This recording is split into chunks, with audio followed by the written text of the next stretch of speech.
What's up guys, Kai from Creative Avenue here, and today I'm going to be talking about the trailer for the upcoming Slender Man movie. It's kind of like the definition of defining a book by its cover, but I figured it was okay because the book or movie isn't out yet.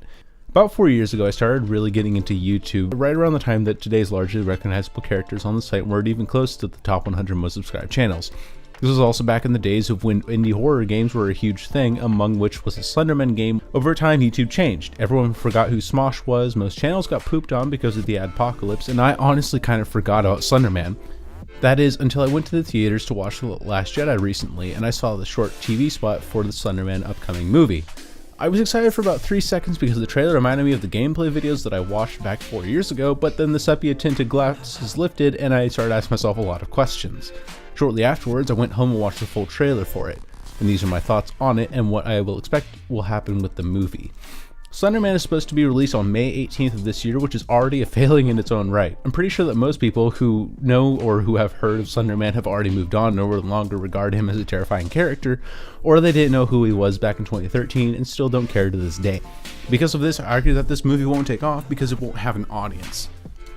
Secondly, the film looks virtually like every other horror film out there. There's a creepy thing that's happening, some people go missing inexplicably because of said creepy thing, heroic characters go after creepy thing, then even creepier things happen because of it. Maybe I sound like I'm describing other great achievements in horror like It or Stranger Things, which I know is not a horror series, but it's got elements of horror in it that Anyways, I'm overgeneralizing here. Unlike the trailer for It, the general synopsis is all that I got from this trailer. In my opinion, trailers should adequately sum up your movie and answer the question of why to a certain extent. In the trailer for It, we see the children going into areas where the clown obviously is. Why? Because the young kid whom they care about has gone missing and they want to do something to save him. In this trailer, the main characters go looking through the forest presumably in search of Slender Man for no freaking reason! There's a creepy thing involved, but why are the girls in the forest to begin with? Was this a dare? Were they looking for something in the forest? If it was a camping trip, why are there unsupervised teenage girls in the middle of the forest? There's not a single shot in the trailer that establishes why they're there in the first place, and meanwhile the rest of the trailer is a bunch of creepy crap that I have no interest in because the why hasn't been answered to begin with. And finally, I want to talk about the cinematography of this trailer. First, what I can see is that this movie has a lot of focus on rural areas, clearly emphasized by these shots of the forest and this field. Secondly, this movie shows that its main characters are intended to be around high school age, revealed by these shots of the characters in a school setting. Third, this movie is about a search for a missing person, supposedly. I say supposedly because of these shots of the police finding her towards the end of the trailer that shows that they found her, so does that mean that the conflict is elsewhere, or did the trailer just give away its ending?